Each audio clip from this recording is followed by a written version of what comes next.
Good afternoon, class 9. So we are doing laws of motion and today is the sixth part. We already completed the first two laws of motion and today we are going to do the third and the last law. So Newton's first law of motion tells us that a body at rest will continue to be in the state of rest and a body in motion will continue to be in the state of motion unless an external force compels it to act otherwise. This was the first law, and the second law told us that the rate of change of momentum is directly proportional to the force applied, and this change takes place in the direction of the applied force. These were the first two laws, and today we are going to do the third law. So let's see the statement of the third law first. The third law tells us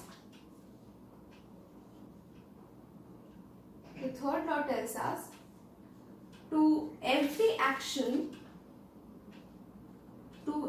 action there is an equal and opposite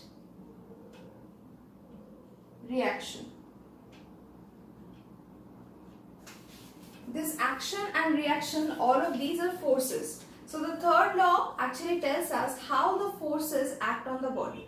What it says is that to every action there is an equal and opposite reaction. What does that mean? Suppose we have got two bodies. One is body A and another is body B. And these two bodies are in some kind of interaction. So if the body A applies a force on body B, which we call, say, force AB, this is the force on B due to A. We are giving this arrow sign above force because force is a vector quantity, and for vector quantities we put this arrow sign over the heads of the figures, the letters that we use. So if FAB is the force on body B due to body A, then there will be a counter force which is FBA, which acts on body A due to body B. The force on B due to A. And according to Newton's third law, FAB and FB are same in terms of magnitude. That means their values are same, but their directions are opposite. One is acting from A to B, another is acting from B to A, which we can write as FAB is equal to minus of FBA. So magnitude wise they are equal, but FAB is the minus of FBA. This is the statement of the third law of motion by Newton. Now there are a few important points to remember here. First of all, the first point is the action and reaction forces do not act on the same body.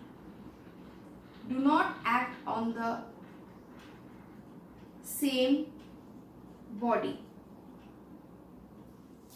Right? So this is very easy to understand. See, FAB is a force which is acting on B due to A, but FBA is a force which is acting on A due to B. So these two forces, even though they are equal, they are not acting on the same body. Both of them are not acting on A. Both of them are acting on B. One is acting on A and another is acting on B. So action and reaction forces do not act on the same body. By the way, out of these two forces, if one of them we call as the action force, the other will be called the reaction force. And the other point is, they do not cancel each other.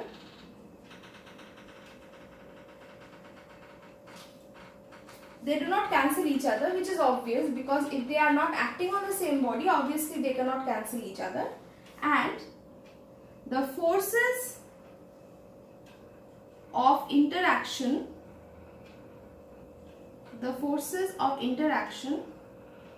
always occur in pairs. very evident, because if AB is there, if one force is there, the other force has to be there. So the forces of interaction always occur in pairs. They do not act on the same body and they do not cancel each other out. These are the three consequences of the three important points, important conclusions that we need to remember about the third law of motion. So this was the theoretical part. Now let us look at some examples. So examples are very common, and you find them around you all the time. For example, number 1, we'll start with the most basic and easy example, that is a book lying on the table. So suppose this is a table and a book is lying on it, right? So we know that one force is acting in this system which we are aware of, which is the weight of the book. The weight of the book is acting vertically downwards. So the weight of the book is acting vertically downwards. We know that. Now, as a result of this weight which is acting vertically downwards, which the book is actually applying on the table also applies a force on the book in the upward direction, which we call as the reaction force. Right? So the table also applies a force on the book, which we call as the reaction force. Because of this, the book is not falling through the table under the effect of gravity, because there is a counter-effective force which is acting to hold it up. So this is the reaction force and this is the action force. If we call this as the action force, this will be the reaction force, which is the weight is acting downwards and the reaction force is acting upwards. This is the first example. Second example is walking. Walking is the most important consequence of Newton's third law. How so? How is it important in walking? So when we walk, what we are actually doing is we are pushing the ground back. We are applying a force against the frictional force between our feet and the ground. Okay, there is a friction between our feet and the ground, and we are applying a force in the backward direction against this force of friction. As a result of this, there is a reaction force which is acting in the forward direction. That reaction force is actually what helps us to move forward. So actually the horizontal component of the reaction force, about horizontal and vertical components we will learn later on, but till now what we can say is that the horizontal component of the reaction force, which is arising as a result of the action force which our feet is providing against the force of friction, that horizontal component of the reaction force is helping us to move forward. So there is an action-reaction force thing happening when we are walking. So walking is one example. Another example of this is in a boat. I don't know if you all have been on a boat. When the boat is trying to move away from the shore, what the person does is he takes the oar of the boat and he pushes the shore backward. Okay. So he takes the oar and he is trying to push the shore backwards. Why is he doing that? Because when he is giving an opposite force to the shore with the help of his oar, the reaction force is acting, which is acting in the forward direction. So he is applying a backward force on the shore. The shore, on the other hand, is applying a forward reaction force to the oars or to the boat, which is helping the boat to move forward. So the action force is acting on the backward direction on the shore, and the shore is as a result giving a reaction force in the forward direction, which is helping the boat to move. This is how the boat moves away from the shore when it is trying to move forward. Next, after it is moved away from the shore, how does it move forward? How does the boat move forward? If you notice the action of the oars carefully, you will see that the oars are not pushing the water forward. The boat is moving forward, but the oars are not pushing the water forward. The oars are pushing the water backwards. Okay, why? So when a backward force is applied, when the action force acts in the backward direction on the water gives a equal and opposite reaction force in the forward direction. The water gives a equal and opposite reaction force in the forward direction, which is actually helping the boat to move forward. So there also we have the action-reaction thing happening. So in the rowing of a boat, that is clear. Walking we have understood. And other examples of this could be, you see, when a gun is fired, what happens? Often the person who is actually operating the gun, he feels a jerk on his hand. Okay, why does that happen? The bullet, the gun actually, when the bullet is fired, the gun applies some force on the bullet with which the bullet is moving forward.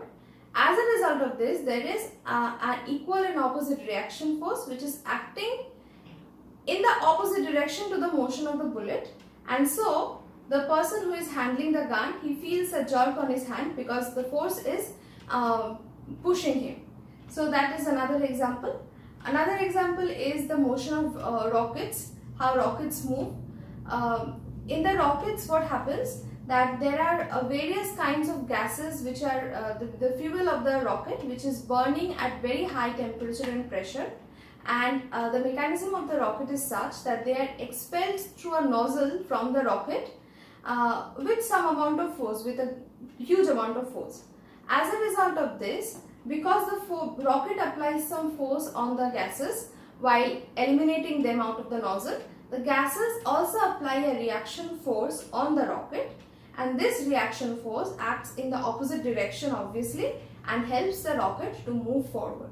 So in the motion of the rockets also we apply the third law, and these are few examples. There can be other numerous examples that you can find around you. These are the important ones. And Newton's third law of motion, the importance of it is that it tells us how the forces act on the body. The first law gave us the definition, gave us the idea of force, what a force can be, its basic definition. The second law told us how to measure the force. We derived a formula for force and we understood how to calculate the force. And the third law tells us how the force acts on the body. So this was about the three laws of motion by Newton, and this is the third law. This completes the third law, and from the next chapter, from the next video, we are going to study the last part of the chapter, which is gravitation. Thank you.